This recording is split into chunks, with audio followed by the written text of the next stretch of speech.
La famille, j'espère que vous allez bien, que la santé va bien, que les activités vont bien. Je vous laisse vous connecter, je vais vous prendre quelques minutes à peine et après on va avancer. Donc je vous laisse vous connecter. Beaucoup de choses se sont passées ces derniers jours, je pense que vous l'avez constaté. Il y a un peu de bruit autour de moi, ne m'en voulez pas. J'ai décidé d'être un peu plus dans les rues désormais pour vous parler. D'accord? Donc connectez-vous et puis après on va parler.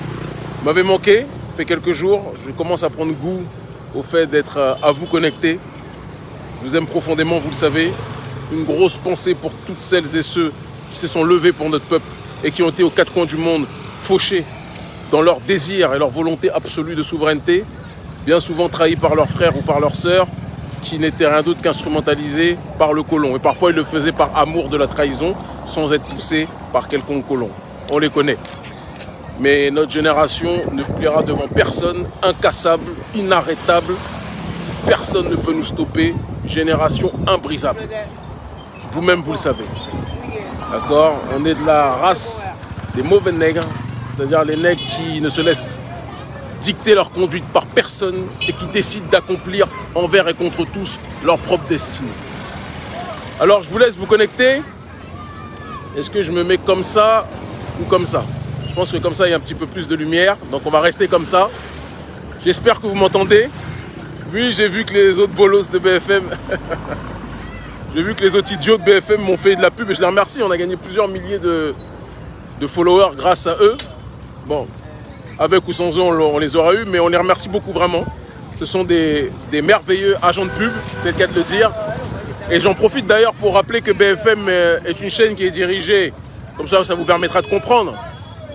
Est-ce que vous m'entendez bien? Il n'y a pas trop de bruit? Dites-moi s'il y a trop de bruit. BFM est dirigé par un certain Marc-Olivier Fogiel, d'accord? Marc-Olivier Fogiel qui a été condamné pour injure négrophobe en 2005. Donc ça vous permet de comprendre un petit peu la ligne idéologique et médiatique, la ligne informative, excusez-moi, de médias torchons comme ces derniers. Mais au-delà de ces bouffonneries, de ces médias que personne ne prend au sérieux, les gens regardent ça pour se distraire comme si on allait regarder un spectacle de Guignol. Mais ce qui est intéressant d'être souligné à mon sens, c'est l'hystérie qui est en train d'apparaître de plus en plus grande de la France-Afrique et de ces médias mensonges face au combat que nous menons. Le combat que nous menons prend une ampleur démesurée. Ils sont en train de constater que ce soit Cuba, que ce soit la Russie, que ce soit l'Iran auparavant et tous les autres pays qui sont non alignés sur l'hégémonie occidentale, parce qu'il y a certains nigauds qui disent nous on n'est ni pour l'Est ni pour l'Ouest. Ces débiles congénitaux ne comprennent pas que géostratégiquement, on n'est plus dans une guerre d'Est contre Ouest, on est dans une guerre de l'hégémonie occidentale contre tous ceux qui lui résistent. C'est de ça qu'il s'agit. Si vous ne comprenez pas ça, c'est-à-dire que vous êtes très fragile et idéologiquement parlant, on ne va pas prendre le temps de discuter longuement avec vous parce qu'on doit garder de l'énergie pour des vraies choses. Donc il n'y a pas de non-aligné sur bloc de l'Est ou de l'Ouest, de bloc impérialiste, c'est de la débilité. Comme le dit le président du Venezuela, soutenir la Russie, ce n'est pas être pro-russe, c'est être opposé au nouvel ordre mondial et vouloir un monde multipolaire. C'est tout ce dont il s'agit. Et s'ils ne comprennent pas cela, on ne va pas non plus forcer les gens à augmenter leur QI. Peut-être qu'ils ne le peuvent pas. Je vous aime la famille. Donc voilà. Mais l'hystérie qui est la leur, le torchon Jeune Afrique, qui je le répète, est dirigé par François Soudan. François Soudan qui est donc un bourgeois caucasien, d'accord, ami très proche du ponte de la France-Afrique, Sassou Nguesso, d'accord, qui passe son temps à faire des publi-reportages sur les grands pontes du néocolonialisme, mais qui passe son temps à diaboliser ceux qui luttent contre ce néocolonialisme-là. C'est intéressant. Je précise que je ne crie pas, hein, c'est juste que je suis au bord de la route, on est dans la rue, la beauté de la rue africaine, et donc par conséquent, même si c'est un peu grisonnant aujourd'hui, c'est toujours mieux que ceux qui sont à Paris, je vous passe la paix. Hein. Et donc par conséquent, quand ces journaux, pour revenir à François Soudan, nous diabolisent, il faut comprendre quels sont les mécanismes qui vont dans cette démarche-là. Quand BFM nous diabolise, nous caricature, etc., tout en nous faisant une grosse publicité, donc on les remercie, c'est important de réaliser quelle est cette logique qui les habite. Cette logique qui les habite, c'est qu'ils n'avaient pas vu venir la montée en puissance du panafricanisme. Cette logique qui les habite, c'est qu'ils n'avaient pas compris, n'avaient pas anticipé géostratégiquement que notre nouvelle génération était capable de créer des connexions un peu partout dans le monde en suivant leur méthodologie qui est diviser pour régner. Ils sont venus chez nous, ils ont monté les uns contre les autres, ils ont joué de ces divisions pour accroître leur pouvoir. Eh bien, on fait la même chose, on voit qu'il y a des tensions entre eux, et nous, on s'allie temporairement à ceux qui sont leurs ennemis. Ça ne veut pas dire qu'on les prend pour des messies, loin de là. C'est pour ça que quand j'entends des guignols dire Kémy Séba et c'est un... Quoi, ils ont dit quoi? Qu'on était des agents, moi et Nathalie Young, on était des agents du FSB. J'ai rigolé. J'ai rigolé. Mais si c'est le cas, j'aimerais bien un Western Union, ça pourrait nous aider, parce que même si on ne manque de rien, mais on n'a jamais suffisamment par rapport à tout ce que l'on doit effectuer. Bref, je ferme la parenthèse. Et donc, ces médias hystériques qui sont en train de se déchaîner doivent nous donner encore plus de force, d'accord, dans notre logique qui consiste à avancer, à tout bousculer sur notre passage pour organiser, structurer la pensée panafricaniste en ce début du XXIe siècle et justement la mobiliser comme nous le faisons depuis un certain nombre d'années contre ce néocolonialisme plus que jamais matérialisé par la France-Afrique que nous connaissons tous, mais qui est au bord du gouffre en ce début du XXIe siècle, notamment en grande partie, ne nous mentons pas, grâce aux coups que nous lui portons collectivement. Donc c'est très intéressant. Je vous donne même une autre anecdote qui est, à mon sens, très digne d'être partagée. J'ai un journaliste, je vous redonnerai son nom, Lucas Minsimini, du journal Le Monde, qui est un torchon néocolonial. Le journal Le Monde, pendant des années, ils ont joué avec les consciences de l'intelligentsia, entre guillemets, si tant est que c'en est une, africaine, en faisant croire que c'était un journal qui défendait les intérêts des justes, du tiers-monde, des opprimés. Pas du tout. Le Monde fait partie des journaux de l'impérialisme français, fait partie des journaux du néocolonialisme français, passe son temps à diaboliser les souverainistes qui se battent contre l'hégémonie occidentale. Le torchon néocolonial français, journal Le Monde, et comme Jeune Afrique, et comme France 24, et comme RFI, ce sont des gens qui n'ont pas nos intérêts, qui ne se battent pas pour nous. Et donc un journaliste caucasien donc, de cette petite élite bourgeoise de ce journal, donc Lucas Minsimini, ou je ne sais pas comment il s'appelle, nous a contacté Urgence panafricaniste et m'a contacté et m'a dit qu'il fait un portrait sur Sankara. Et c'est toujours leur stratégie, en disant qu'il va faire un portrait sur Sankara, mais qu'il va dire que nous, on récupère Sankara, qu'on est des extrémistes, qu'on est des racistes, alors que Sankara était un gentil. Et c'est toujours comme ça qu'ils ont fait. Quand Sankara était vivant, ils présentaient Sankara comme un extrémiste. Ils présentaient Sankara comme un dictateur. Ils présentaient Sankara comme quelqu'un d'insolent. Ils présentaient Sankara comme quelqu'un d'impoli, comme quelqu'un de dur avec sa population. D'extrême. D'accord ? Et quand Sankara est mort, ils l'ont sanctifié. Ils font toujours la même chose.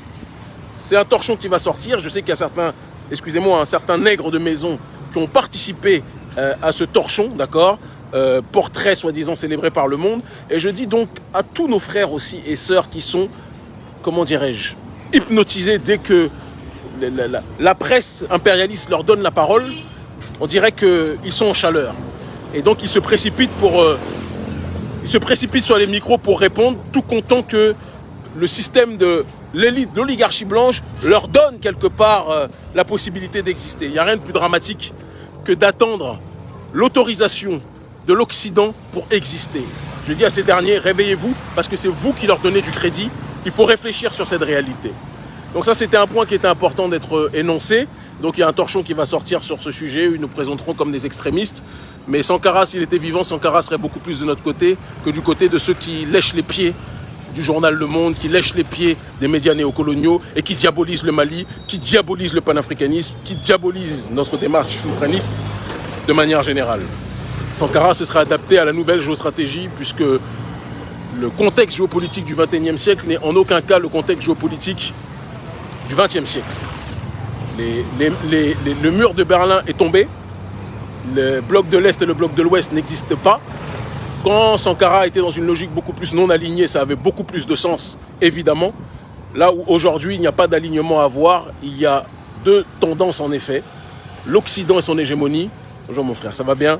L'Occident et son hégémonie contre tous ceux qui résistent à cette hégémonie occidentale, quelle que soit leur couleur de peau. Ça va des prolétaires, des gilets jaunes jusqu'aux panafricanistes que nous sommes. Ça va des résistants en Amérique du Sud, au Venezuela, à Cuba, en Amérique centrale ou ailleurs, qui se battent pour plus de justice. Ça va de la nouvelle génération au Moyen-Orient qui refuse l'impérialisme et l'oligarchie coloniale occidentale installée au Moyen-Orient, si vous voyez de qui je parle, l'élite apatride en tant que telle, ça va de tous ces gens-là, quelle que soit leur couleur de peau, quelle que soit leur religion, quelle que soit leur catégorie sociale, même si majoritairement nous c'est soit le prolétariat en tant que tel, le Lupen prolétariat ou le prolétariat tout court. Mais c'est certainement pas l'hyperclasse de manière générale qui est concernée par cela, même s'il y a parfois quelques exceptions, reconnaissons-le aussi. Et donc, une fois que ceci est précisé, je dis à chacun, accrochez-vous parce qu'on va accélérer la cadence d'ici quelques jours, d'accord? Il y a des prochains déplacements qui sont prévus, comme on vous l'a dit, et tous ces médias néocoloniaux qui sont sur notre dos, qui ont décidé de passer à l'étape de la diabolisation et de la caricature, qu'ils sachent que nous sommes rodés, que nous sommes préparés et que nous avons la masse de notre côté, ce qui n'est pas leur cas. Ce qui n'est pas leur cas. Très important de le dire. Et j'en vois un qui me dit Kémy, on dirait que le climat en Afrique, là, il est comme en Europe. Bon, regarde, je suis quand même bien, je suis en chemise. Je suis en chemise. Le ciel est gris, c'est vrai qu'on ne sait plus si on est en saison des pluies ou autre, puisque l'oligarchie occidentale passe son temps à détruire le climat et donc ça se répercute un petit peu partout. Mais ça, que voulez-vous, on ne peut pas y faire grand-chose. Donc je passe ces sujets et je passe donc à une autre thématique qui me paraît tout aussi importante. Elle est dans la continuité. Il y a eu les élections présidentielles françaises. Et donc après le théâtre, et je dis bien théâtre de manière volontaire, du premier tour, on a fait croire à la population, d'ailleurs une grande partie ne s'est même pas présentée aux urnes, parce qu'ils savaient que c'était une arnaque, tout ça. C'est une dictature néolibérale où, quoi qu'il arrive, ceux qui arriveront à la tête de l'État feront la même chose dans leur politique étrangère vis-à-vis du reste du monde, parce que la France sans l'Afrique n'est rien. La France sans ses ex-colonies, ça va, n'est rien. Et donc ça, c'est une réalité qu'il est nécessaire d'être rappelée et d'être précisée. Mais donc ils ont laissé l'autre guignol de Zemmour faire croire qu'il pouvait arriver à quelque chose. On a vu que visiblement... ça a été l'effondrement, puisque la reconquête, ça m'a fait rire. On a ri aussi de voir l'effondrement de Valérie Pécresse. Mélenchon, bon, on a tous nos frères et sœurs qui ont voté pour ce franc-maçon en pensant qu'il allait pouvoir changer quelque chose. Objectivement, il a un discours qui est beaucoup plus... à qui on pourrait potentiellement accorder plus de chance qu'aux autres. Mais pour moi, c'est blanc, bonnet, bonnet blanc. Ces derniers-là ne sont pas des personnes avec lesquelles on peut, à mon sens... travailler sérieusement, je n'y crois absolument pas. Je n'y crois absolument pas. D'accord ? Et ce dont l'Afrique a besoin aujourd'hui, c'est d'une rupture épistémologique, c'est d'une rupture géopolitique avec l'oligarchie française. Pas de changer le fonctionnement de la relation sentimentale avec l'oligarchie française. Il faut une rupture. Et donc, même si je pense que Mélenchon aurait été un meilleur, je le dis, je le reconnais, un meilleur candidat que les autres, mais tout ce qui se passe là est décousu de fil blanc, est une suite logique et qui va aboutir au renouvellement, à la réélection d'Emmanuel Macron, d'accord ? Et ça doit vous faire comprendre une chose. Le processus de pillage de nos ressources, que ce soit Macron ou Le Pen, de toute façon, c'est la même chose. Marine Le Pen, qui vous la joue souverainiste, patriote, tout ce que vous voulez, Marine est soumise au même lobby, à la même élite apatride, à la même oligarchie, d'accord ? Elle se met à genoux devant la même caste, d'accord ? Son père n'était pas quelqu'un que j'estime, que je conçois clair, mais son père avait au moins, je dirais, comment dirais-je, il s'attaquait à tout le monde sans distinction. Marine sait devant qui elle doit se taire et sait qui est-ce qu'elle doit persécuter, si vous voyez ce que je veux dire. Donc je la vomis au même titre que je vomis Zemmour, au même titre que je vomis tous les courants politiques. Je vomis un tout petit peu moins Mélenchon, mais je le vomis quand même, comme ça vous le savez. Et Emmanuel Macron va continuer son processus de spoliation, de prédation. Et je vais vous dire, la réélection de Macron est une très bonne chose pour le panafricanisme. Pour la simple et unique raison que ce dernier, qui est pour moi la vision la plus sophistiquée de la France-Afrique, ne va permettre qu'une seule chose, d'encore plus permettre de mobiliser les troupes contre l'arrogance de la France-Afrique au XXIe siècle, va permettre encore plus de mobiliser les troupes pour secouer le cocotier. N'oubliez pas que depuis la présidence Macron, la France-Afrique est en train de perdre pied. Donc on a besoin d'un président comme lui, hein, qui se croit courtois, qui se croit stratège, qui se croit renard. Mais le renard face au lion que nous sommes ne fait pas grand-chose. Il y a des gens qui aiment être des fourmis parce qu'ils n'ont pas la faculté de se faire entendre. C'est pour ça qu'ils disent les fourmis ne font pas de bruit. On ne leur en veut pas. Tout le monde n'a pas la faculté de toucher la masse. Mais nous, on n'est pas des fourmis. Nous autres Africains, on est des lions. Et je peux vous assurer que les lions que nous sommes face au renard qu'est Macron, Le renard ne fera pas long feu. Ils finiront par comprendre. L'Afrique libre ou la mort, nous vaincrons. Nous sommes déterminés, nous sommes unis, d'accord? Et donc à tous ceux qui se disent pour qui je vais voter, etc., je vous dis de toute façon c'est Macron qui va gagner, qu'on soit clair. Et que ce soit Macron ou Marine Le Pen, de toute façon ils vont toujours tout faire pour nous piller. Donc cessez de vous faire distraire par cette pseudo-élection qui est en réalité une dictature néolibérale et qui a déjà choisi son candidat depuis longtemps, d'accord? Et organisons-nous pour être les plus efficients, bonjour, ça va, pour être les plus efficients dans notre dynamique d'autodétermination. Je devais être au Burkina dans les temps à venir. Bon, le problème c'est qu'il y a un autre programme qui est en train de s'organiser, donc c'est pas sûr que j'y sois, mais si on a la possibilité d'y être, j'y serai avec très très grand plaisir, bien évidemment, d'accord? Et après cela, je serai pour l'étape anticolonialiste de ce mois, qui est bien évidemment notre tournée du côté de la Guadeloupe, où nous serons avec nos frères et sœurs que j'aime en crever, que j'aime profondément, comme le reste de notre population installée aux quatre coins du monde. Je vous aime fort, je vais vous laisser. Ah, Ouattara, c'est un débat intellectuel, pas besoin d'être insolent. Je ne sais pas qui est-ce qui nous dit... on a une groupie de Ouattara qui parle. Ma soeur, va chercher tes 500 francs CFA et arrête de nous fatiguer. Toi et tes frères qui êtes payés des salaires de misère pour faire des commentaires à tout bout de champ empreints de débilité chronique, s'il vous plaît, allez défendre votre gars et arrêtez de nous fatiguer parce que de toute façon, vous n'avez aucun poids, vous n'avez aucune incidence, vous n'avez aucune intensité. Personne ne vous prend au sérieux. Votre président est le président le plus disqualifié du continent. Même Macky Sall est un peu plus respecté que votre guignol de président. Allez, quitte, vous nous fatiguez. Je vous aime fort la famille, je vous aime en crever. On va les crever. Quand je dis crever, c'est pas, on n'est pas des gens qui appellent au meurtre, hein. Mais intellectuellement et politiquement parlant, on va les éteindre. La France-Afrique, sa fin est pour bientôt, vous le savez. On reste connectés, à très vite. Ils finiront par comprendre.